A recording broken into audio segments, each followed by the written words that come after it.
पतंग की वो तूफान वो चली गई। वो कल की बात थी, वो आज की बात नहीं। जनाधार है, वो वोट लाएंगे, लेकिन तूफान लाने की बात उनमें नहीं है। और उनके दामन में भी वो छेद है। वो आज की मुसब्बिर आलम की क्या मजबूरियां रही होगी, ये तो हमें नहीं समझ में आता है कि उनकी मजबूरियां कह रही होगी। जन स्वराज को क्यों छोड़े, जन स्वराज ने मुझे खोजा, जन स्वराज ने मुझे दायित्व दिया। तो इस पर मैं अपनी दायित्व के बारे में विचार, जन स्वराज जो 6 महीना में इतना अच्छा काम किया है, आज लोगों में जन स्वराज का एक माहौल बना। कहीं भी हम हैं तो अगर भाजपा के हैं, हम भाजपा के हैं, ऐसी नहीं बात है कि एक दिन में संबंध खत्म हो जाएगी। खेती करे हम, हल जोते हम, धान रोपे हम, तो फसल हम ही न काटेंगे, फसल तो हमें ही काटना है। स्वराज जिस प्रकार से 6 महीना में जिस शिखर पर पहुंचा है, कोई किसी की ए बी टीम नहीं है। वो अपने स्वच्छ रूप से काम कर रहे हैं, स्वतंत्र रूप से काम कर रहे हैं, एक अच्छी टीम। देखिए, जन स्वराज ज्वाइन करने के बाद आपके चैनल के सामने मैं पहली बार बैठ रहा हूँ। इसी के लिए मैं जन स्वराज का प्रत्याशी बना हूं। और जन स्वराज में मैं जहां रहता हूं, पूरे भक्ति, शक्ति और मन और धन तीनों से रहता हूं। तो मैं जन स्वराज में हूं। जहां तक आपका क्वेश्चन है कि सवाल है कि आप भारतीय जनता पार्टी में थे और क्यों आप जन स्वराज में आ गए।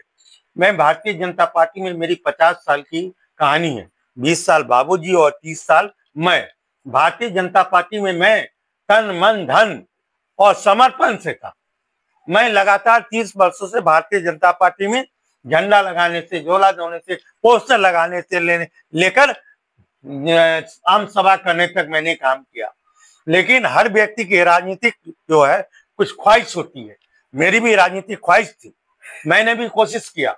मैंने 2005 में कोशिश किया, मुझे नहीं मिला। 2010 में कोशिश किया, नहीं मिला। 2015 में कोशिश किया, नहीं मिला। 2020 में कोशिश किया, नहीं मिला। 2025 में कोशिश किया, नहीं मिला। जब मैं कोशिश कर रहा था, मेरा एज 30 बरस था, आज मेरा एज 54 बरस है। तो क्या आगे जाके 74 बरस में हमको पार्टी देने का काम करेगा? तो कभी ना कभी लोग अपने बारे में विचार करता है, और मैं अपने बारे में, अपने राजनीतिक भविष्य के बारे में विचार किया और मैं जन स्वराज को ज्वाइन किया। जन स्वराज मुझे अच्छा लगता है, इसकी विचारधारा बहुत अच्छी है, इनके काम बहुत अच्छे हैं। नए आए और 6 महीना में पार्टी को एक शिखर तक लेके चले गए।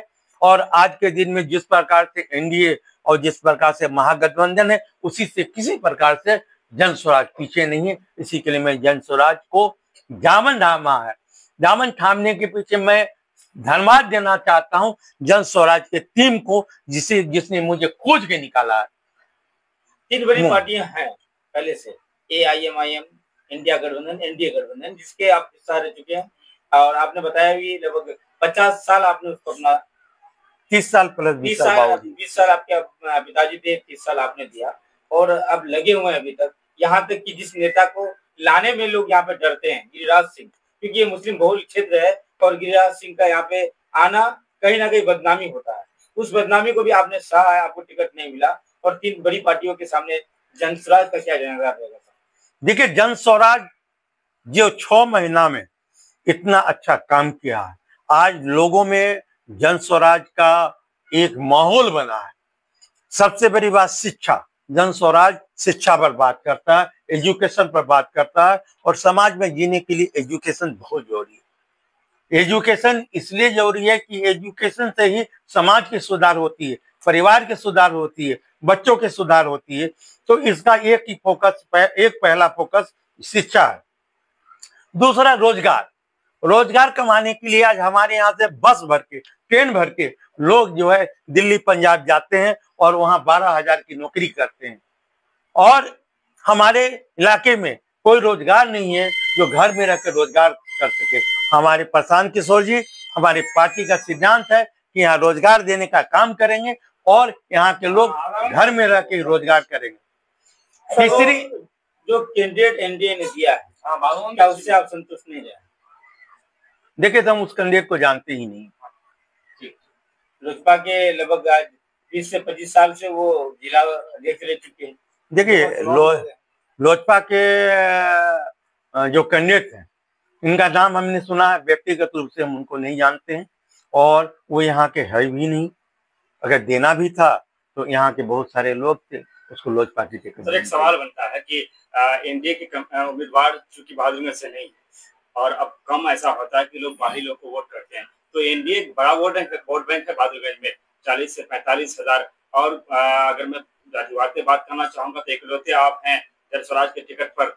तो क्या लगता है कि वो चूंकि पार्टी आपने छोड़ा है लेकिन वोटरों से तालमेल जो है वरुण सिंह का वो है, तो क्या उस वोट को खींच पाने सकते हैं आप?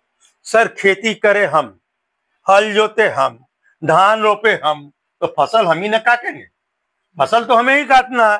तो आपका कहना सही है। जो वोटर है वो वोटर हमको जानते हैं, हम उनको जानते हैं, उनके साथ मेरा संबंध है, हम उनके घर में बैठते हैं, वो मेरे घर में बैठते हैं, हम उनके घर में चाय पीते हैं। तो वोट कहाँ जाएगा? वोट तो हमको देंगे। अक्सर जनसमाज पे आरोप लगता है कि वो बीजेपी का बी टीम का आरोप लगता है और हर जगह ये लोगों ने एक हवा क्रिएट किया कि वो मुस्लिम वोटर कार्ड काटेंगे, लेकिन यहाँ पर उल्टा है, वो एनडीए के वोट पर प्रहार करने वाला कैंडिडेट दे दिया है। देखिए, अभी एनडीए जन स्वराज में मेरा दूसरा ही दिन हुआ है और दूसरे दिन में हम नहीं बता सकते हो कौन सा टीम है, लेकिन हमको जहां तक लगता है जन स्वराज जिस प्रकार से 6 महीना में जिस शिखर पर पहुंचा है, कोई किसी की ए बी टीम नहीं है। वो अपने स्वच्छ रूप से काम कर रहे हैं, स्वतंत्र रूप से काम कर रहे हैं, एक अच्छी टीम के रूप में काम कर रहे हैं। तो इस प्रकार की बातें का मैं खंडन करता हूँ। एक तरफ आप बोल रहे हैं कि भाजपा जो है जो हकदार है उसे टिकट नहीं देती है, दूसरी तरफ कोचाधामन में एक मंदिर को जो है टिकट दिया जाता है। देखिए, ये तो मेरे भी सोच से परे है। ठीक है, हम ऐसा नहीं करें कि कार्यकर्ता को टिकट नहीं देना चाहिए, लेकिन कार्यकर्ता को किस तरीके कार्यकर्ता को टिकट देना चाहिए जो सीट निकाल सके, जो सीट पर अपनी विजयश्री कर सके। तो हमें यहाँ के शीर्ष नेतृत्व की बातें समझ में नहीं आ रही कि किस प्रकार का वो डिसीजन दे रहे हैं। सर, आपके सामने दो मजबूत पार्टियां हैं, एआईएमआईएम और कांग्रेस, दोनों में मजबूत दावेदार भी हैं, इसको कैसे फेस करेंगे आप? सर, हम भी बहुत मजबूत हैं, शायद कम हमको मत आती। वरुण सिंह अपने आप में बहुत मजबूत कैंडिडेट है। अगर 2 की बात कर रहे हैं, आप 2 नहीं बोलिए, 3 बोलिए, 3 मजबूत कैंडिडेट है।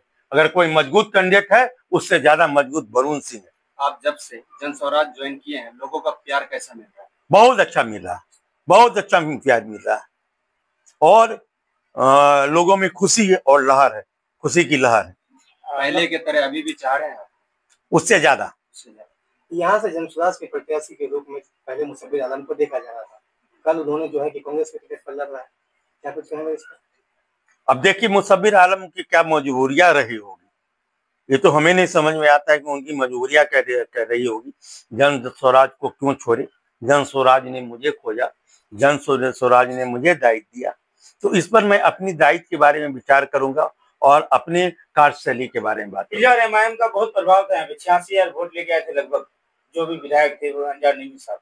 क्या लगता है इस बार एमआईएम का कोई जनाधार है बचा यहाँ पे? देखिए, ऐसा बाद में भाग गए थे। देखिए, ऐसा तो नहीं कहेंगे जनाधार नहीं, ऐसा हम बनने इनकार भी नहीं करेंगे, जनाधार नहीं, लेकिन तूफान नहीं है। तूफान में वो खामोशी आ चुकी है।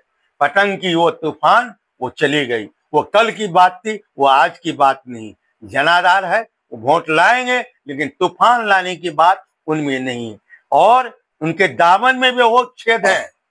वो आज पतंग में आ गए तो शुद्ध नहीं हो गए। कल के दिन में पतंग को गाली दे रहे थे कि मजहबी टीम है, ये बी टीम है, ये ए टीम है, ये मजहब को बिगाड़ रही है। तो आज पतंग में आके वो तूफान लाने की हैसियत उनकी नहीं। आएगी, वोट आएगी, लेकिन वो हैसियत तूफान लाने की नहीं।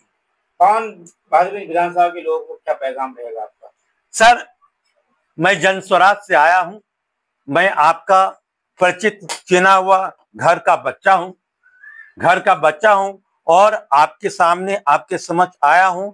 मुझे आपसे प्यार चाहिए। मैं आपसे वादा करता हूं कि आपका प्यार मिला तो मैं जन जन तक सेवा करूंगा, पूरे भक्ति से, तन से, मन से, शक्ति से आपकी सेवा में 5 वर्ष हाजिर रहूंगा। मुझे एक बार मौका दे, मैं हाथ जोड़ के आपसे प्रार्थना करता हूं। एक आखिरी सवाल है, वरुण सिंह को यहाँ के लोग भाजपा के जो है एक अच्छा नेता मानते हैं, यह मानते थे, ठीक है। लेकिन अब लोग ये बोल रहे हैं कि जनसुराज और जो आपके लोजपा के प्रत्याशी, इन दोनों के लड़ने से फायदा जो है दूसरे दल को मिलेगा। नहीं समझे, एक बार बोले। यहाँ से भाजपा से, क्योंकि आप भाजपा के नेता रह चुके हैं, अभी आप जो है जनसुराज से लड़ रहे हैं, लेकिन वरुण सिंह का जो एक छवि है वो भाजपा को लेकर है। वहीं पे भाजपा ने जो अपने गठबंधन लोजपा को भी उतारा है, तो आपको नहीं लगता कि आप दोनों के लड़ने से बाकी दलों को फायदा होगा? देखिए, इस बात को तो आप आकलन आप लोग किस तरीके से करते हैं, लेकिन कहीं भी हम हैं तो अगर भाजपा के हैं, हम भाजपा के हैं, ऐसी नहीं बात है कि एक दिन में संबंध खत्म हो जाएगी।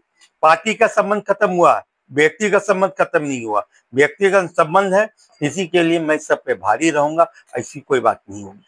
ठीक।